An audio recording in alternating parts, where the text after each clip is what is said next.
Welcome back to the CF Nevada YouTube channel. I'm Josh.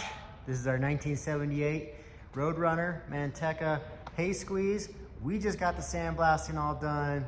We got it back in the shop and we got a few more things to do to it before we can get this thing in the paint booth. Today, we got some flat bar steel that I want to add to the front here that I have already, let's see here. I've already pre-drilled my holes, and what we're gonna do is we're gonna weld it onto the front here and follow the shape.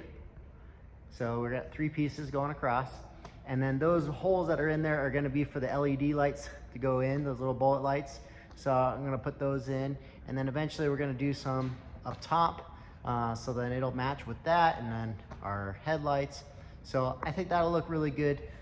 So we're gonna go ahead, we gotta grind a little bit of the metal down here on the bottom, clean that up. There's just a little bit of work to do, and then we can weld them in. And then also, we got, man, it's super windy outside right now. So hopefully the audio's not so bad. But then we got a few spots to touch up on the roof from the brackets that we had cut off that need to be ground down a little bit. And so just a couple more things to grind up and clean up. And then this thing can get in the booth. We'll get some primer on. Got some epoxy primer to shoot it first with. And then a couple little things to touch up body work wise. Just some stuff from cutting off of those old headlights. We just got to fill up little areas that are low spots, just so this paint job will lay out flat and make it look nice. But we're gonna go ahead and get to grinding, and then we'll go ahead and weld those things up, grind a few more spots, and get another day, another step closer to getting this thing in the booth. So let's get to it.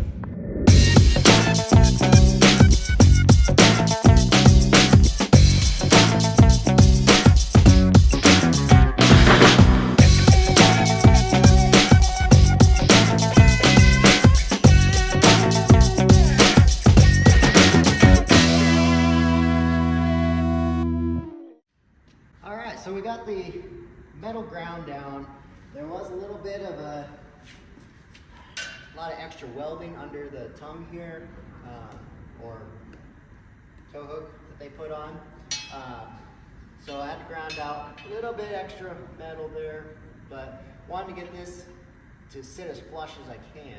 So now we got this all set up to be able to weld that on.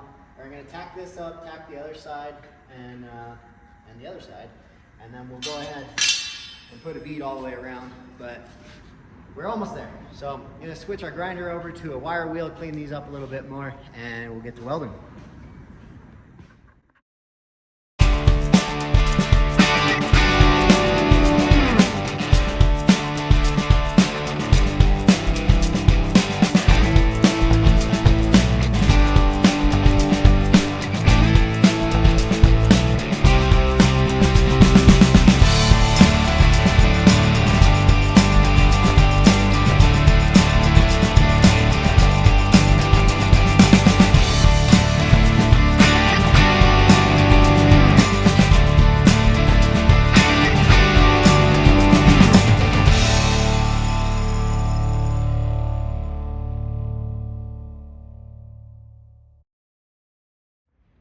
All right, so we got that 2-inch flat bar welded in. Holes were already pre-drilled and set on 6-inch spacing, so it's even all the way around. I'm just gonna go ahead and do a little more grinding and cleaning up on the metal, get rid of those stickers and things, and then we'll go ahead and we'll throw a bead all the way around and weld this in. Then we'll grind it all flush so that when we go to paint, it's gonna be like you didn't even notice that there was 2 pieces of metal there, or 3. So go ahead, we're gonna grind a little bit, or clean this up, and then we'll go ahead and finish welding.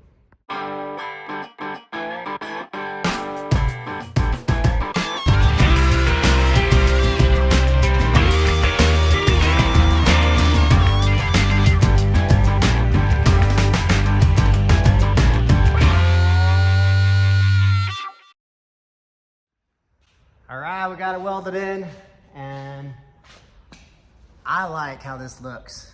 So this is gonna be all flush looking, so you won't see the welds or anything because I'm gonna go ahead and grind that smooth, and then we'll paint over it, and then we'll have all the little bullet lights, chicken lights, whatever you wanna call them, going all the way around, and that'll be our front.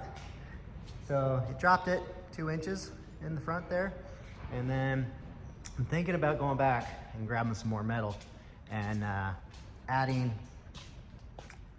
one on either side of those steps too, and doing another set of bullet lights down the side. So we'll get those both sides, and then we'll have those to run at night with the lights up on top, and I think that'll look pretty slick. So more grinding to go, so we'll get it back to it.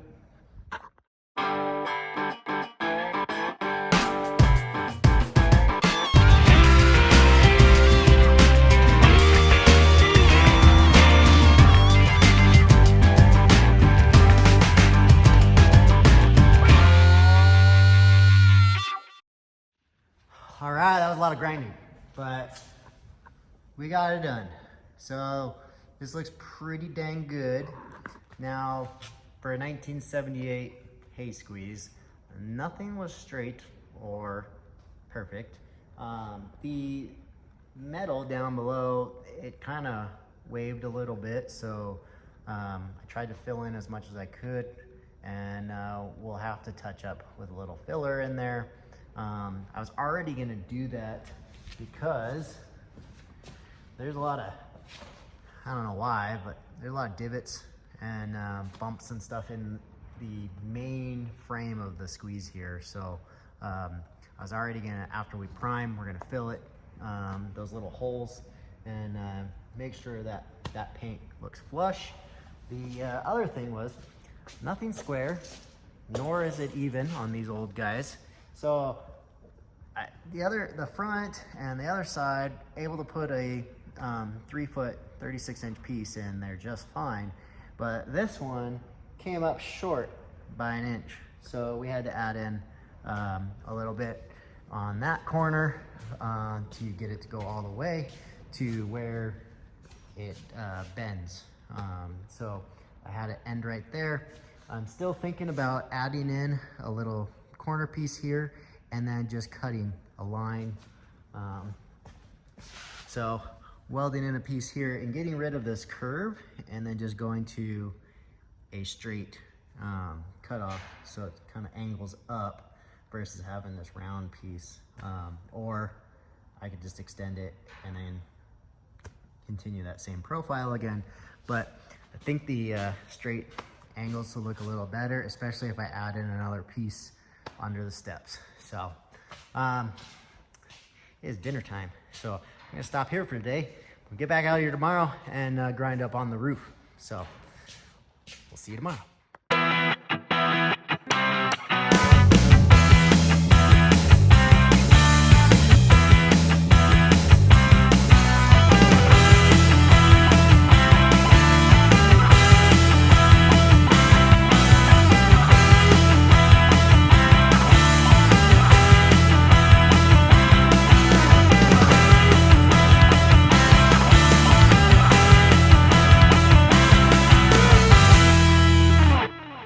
We're getting back at it again, and I did add in the little piece here. So now we don't have that curve. It's a straight cut there. And then I also got ran to the store, ended up getting some more metal, and we added in a light bar under the steps now. So 2-inch drop, angle cuts, they're 45s.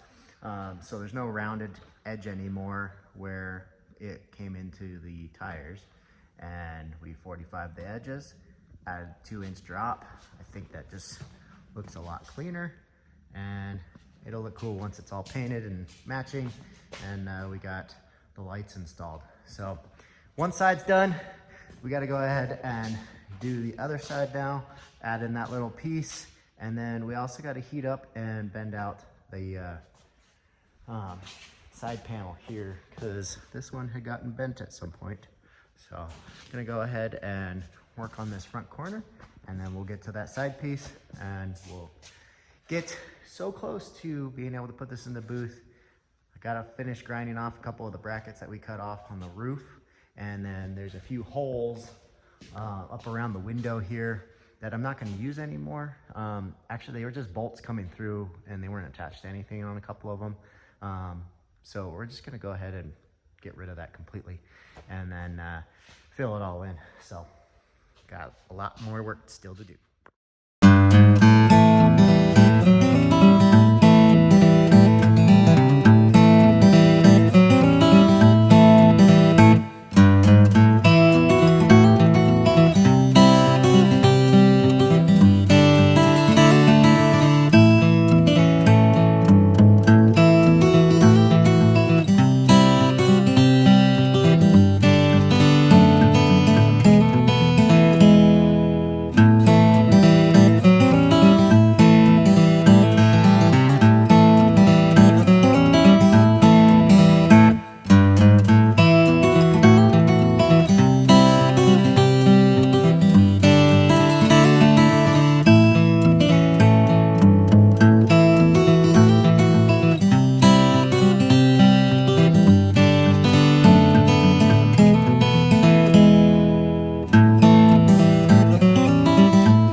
Maybe like a month or two since we got the sandblasting done. That was probably done back in April now, and we're towards the end of June, and we just been so busy. If you've been following our Instagram page on our farm, Coleman Farms, Nevada, been out there cutting and baling and making a lot of hay already for the season, and I just haven't had time to get to this because there was so much spring work, planting, dirt work, got field lasered, and just been swamped. So a lot more people called us this year to do their hay for them, and it just it's getting busy. So we are now finally ready to get back to work on the squeeze. Came in here in the shop the other day, and I hadn't been in here because I've been out in the fields, and bummer. We discovered that our radiator has sprung a leak, and it's like the green goo it looks like from Home Alone. So we are going to have to pull out this radiator now and go get that changed out because she's dead in the water. So we're gonna go ahead and work on this today, and I know I've been working a lot on the lights and getting that brackets all put in. That's done. Now need to change this, just do the final cleanup on and around the squeeze from all the sandblasting and getting it prepped so that we can get the primer on. So we're almost there, guys. I know it's been a lot of waiting, but we are going to go ahead and put you on the camera pole, and I will go ahead and get this pulled out. So far it looks pretty simple. Just there's 4 bolts holding it in, and then just got to take the hoses off, and looking at probably dropping a bucket down here to drain out the rest of the coolant. But we are almost out. Now I had touched some of these fins with the sandblasting, and we thought initially that maybe I did that and plugged and sprung a leak, but we think it's down here in one of the fins that is where the leak's coming from. So not my fault maybe, but possible.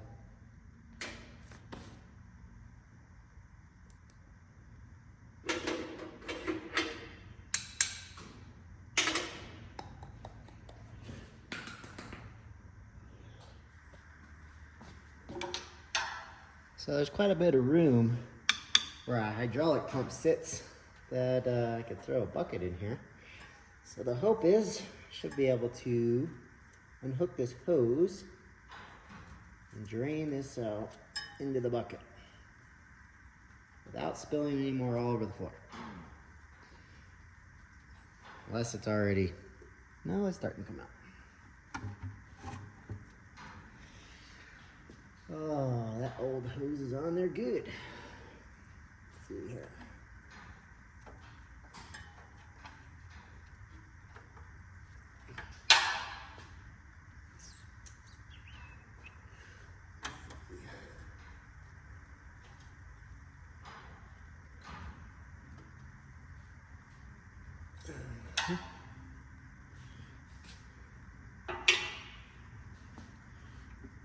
Get a small screwdriver. Well, it's starting to drain a little bit. No,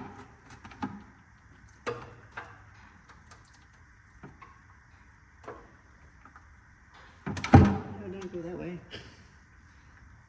Starting to shoot back. We'll go into the bucket.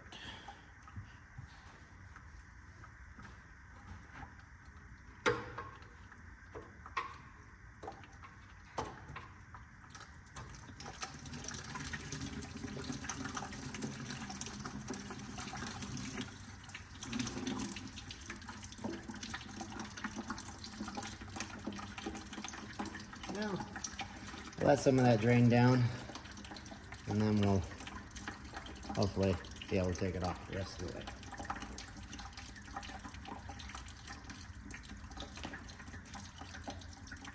All right, we got the coolant drain down and a big mess underneath from it already been leaking out, but we got it drained. We got our hoses disconnected, and now last thing to do is just cut off the zip ties here that are still connected to it. And we are pretty much free now. So I just gotta pull that up from the top. Okay, so Dad came over, helped me pull it out, and we put it in the back of his truck, and he's off to the radiator shop and see about getting that fixed. I'm gonna go ahead and pull the coolant lines and run those to the shop to get some new ones made, and figured that we might as well just change everything on here right now that has to deal with the coolant system since it's apart, right? So we can put all brand new hoses and things back on there so it's all fresh and new, especially top it off with fresh fluids and the filter. So I'm gonna go ahead and pull these, and then we'll wait to see what the radiator shop says. Well, we got the radiator out, we got it sent up to the shop, and now we're on our 1973 Retriever truck. It's got the 361 gas motor in it. Carburetor decided to start puking fuel out of all the gaskets, and it's not really good to have gas all over the top of the motor when you're trying to reuse it. So pulled it off and went and grabbed a new Holley 2300 carburetor. So we are just now cleaning off the old gasket, and I got the new studs sitting in the holes, and we're just replacing all that stuff. Also, I ran a new fuel line for it, and we got some new coolant lines. Oh, and we also pulled out the radiator in this one and sent it up to the shop, because why not? We're already tearing into it, might as well just tear everything off of it, make sure it's right. And I don't really want to have any fuel heating problems when I got a load of hay on here. So we are gonna go ahead and clean the rest of this up, and we'll get the carburetor installed. We're waiting on, they tested our radiator for the squeeze and it failed on the bench. So they're putting in a new core for it. Waiting to hear back on this radiator. So it's a mad dash right now between making hay and fixing all the things that are broken. And we are getting closer to painting the squeeze, but I can't move it right now. So we'll get it back up and running here shortly.